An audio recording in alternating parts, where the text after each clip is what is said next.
মানুষের থেকে বাজ পাখিকে যত্ন করা হয় এই দেশটায় বেশি।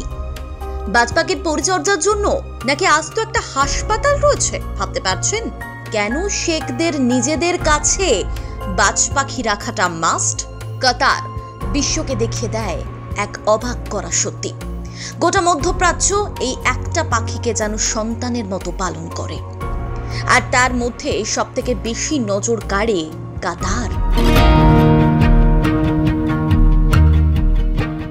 এমনও শোনা গেছে সৌদি আরবের এক যুবরাজ একবার বিদেশ ভ্রমণে যাওয়ার সময় সঙ্গে নিয়ে যান ৮০টা বাজ পাখি। শেখ পরিবারগুলো কি করেন পরম যত্ন ও মূল্যবান এই বাজ পাখি নিয়ে। সংযুক্ত আরব আমিরাত ও কাতারের জাতীয় পাখি হলো বাজ, আর দুরন্ত বাজ পাখি বা ফ্যালকনই হলো আরব দুনিয়ার শৌর্য। কিন্তু কেন এই একটা পাখিকে নিয়ে এত মাতামাতি মধ্যপ্রাচ্যে? এই বাজ নিয়ে শিকার ৫,০০০ বছরের পুরনো এক রীতি। লক্ষ লক্ষ টাকা দামের এই বাজ নিয়ে শিকার পদ্ধতি খুবই রোমাঞ্চকর। বলা হয় বাজের নজর যেহেতু খুব তীক্ষ্ণ, তাই এদের দিয়ে মরুভূমিতে অন্যান্য পাখি শিকার করেন শেখরা। আর সেই শিকার করা পাখির মাংসই নাকি খাদ্য হিসেবে গ্রহণ করেন আরবের বহু শেখ পরিবার, এমনটাই দাবি সেখানকার স্থানীয়দের।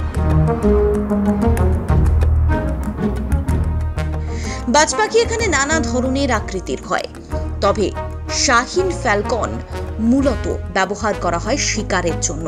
গোটা আরব বিশ্ব জুড়ে ৩,০০০ শাহিন ফ্যালকনের মালিক রয়েছে। তবে যাদের কাছে বাজ পাখি থাকে তাদের লাইসেন্সও রাখতে হয়। এই পাখিদের নিয়মিত ব্যায়াম, প্রশিক্ষণ এবং খনিজ ও ভিটামিন যুক্ত খাবার দিতে হয়। তাই যারা বাজ পাখি পোষেন তারা একটি কঠোর নিয়ম রাখেন এই পাখিদের জন্য। মাত্র ২০ বছর বাঁচে এই বাজেরা। কাতারের সি লাইন এলাকায় সাফকাত মরমিতে ফ্যালকন এবং শিকারের আন্তর্জাতিক উৎসবও পালিত হয়। কাতারের বাজারে বাংলাদেশিরাই রমরমিয়ে ব্যবসা করছেন বাজ পাখির। তারা পাকিস্তান, আফগানিস্তান, রাশিয়া, ইরান থেকে বাজ পাখি এনে তা বিক্রি করেন কাতারের বাজারে। কাতারে বাজ পাখির পরিচর্যা মানুষের থেকেও বেশি। এখানেই আছে বিশ্ববিখ্যাত বাজ পাখি হাসপাতাল, যেখানে পরম যত্নে সেবা শুশ্রূষা করা হয় এই পাখিদের। শতবর্ষ পুরনো দোহার বাজারে বাজের ঝলক এমনই দেখা যায়, আর সেই বাজ বাজার দেখে মুগ্ধ হন বিভিন্ন দেশের সমর্থকেরা। কাতারি বাজ মরু দেশের জীবনের অঙ্গ। তবে মধ্যপ্রাচ্যের বহু দেশের বাজ কেনাবেচায় নিষেধাজ্ঞা জারি করা রয়েছে, কিন্তু কাতারে বাজ পাখি নিয়ে সে ধরনের কোনো নিষেধাজ্ঞা জারি নেই। তাই কাতারে চলে ফ্যালকনদেরই রাজত্ব। বিশ্বকাপ উপলক্ষে এই বাজ নিয়ে প্রবল আগ্রহ তৈরি হয়েছিল বিদেশি পর্যটকদের মধ্যে।